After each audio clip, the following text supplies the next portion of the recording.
Magandang araw mga ka-podcasters!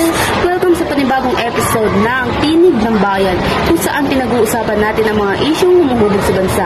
Ako si Isaiah.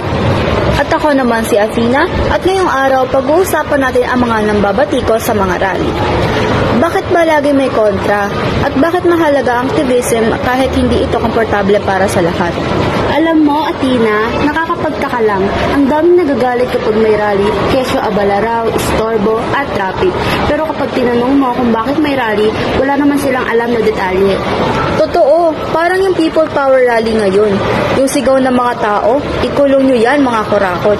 Hindi yan paepal o paingay lang. May pinaglalaban sila. Para sa bayan, hindi lang para sa sarili. Ito ang nakakalimutan ng marami. Yung mga bagay na ina-enjoy natin ngayon, free speech, minimum wage, academic freedoms, holidays, and workers' rights. Lahat yan produkto ng activism. Tama, hindi yan bigla na lang binigay ng kung sino.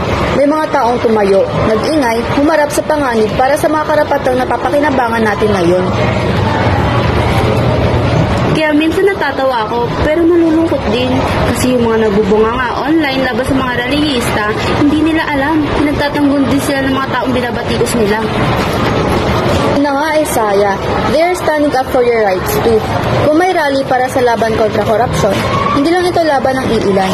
Laban ito ng bawat taxpayer, bawat estudyante, bawat manggagawa. Kaya dapat, kahit hindi ka sumama, at least maging grateful ka.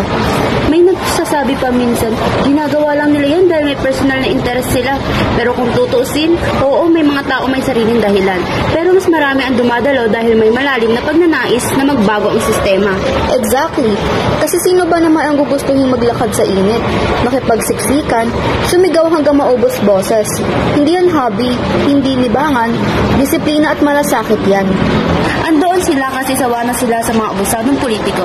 Kaya nga sigaw nila, ikulong na yan mga kurakot. Hindi drama, hindi script. Tunay na hinaing ng taong bayan.